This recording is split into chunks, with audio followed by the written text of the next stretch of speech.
How to buy Roblox gift card online. Hello guys, this is Atticus and welcome back to another tutorial video. In today's video, I'll teach you guys how you can buy Roblox gift card online. So without any further ado, let's dive right into it. So the first step that you'll actually need to do is head over to Amazon.com. Now we will buy the gift card from Amazon. You can use other websites if you want to as well. After you're on that very website, you can simply search for Roblox gift card. It should be available right here. And yeah, there you can see Roblox gift card of different values.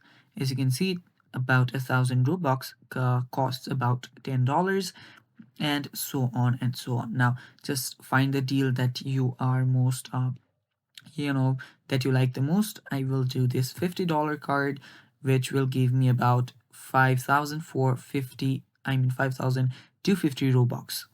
Now, after you find that card, you can choose these right here. You can choose different amount of Robuxes, and yeah, after you choose whichever you want, you can tap on add to cart, and after you tap on add to cart, you can simply buy this.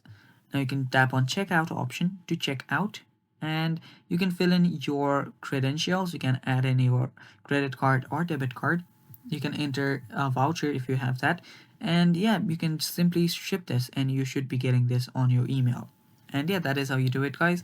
That is how you can get Roblox gift card online. Thanks for watching. That is all for today's video. Stay tuned for more, and bye bye.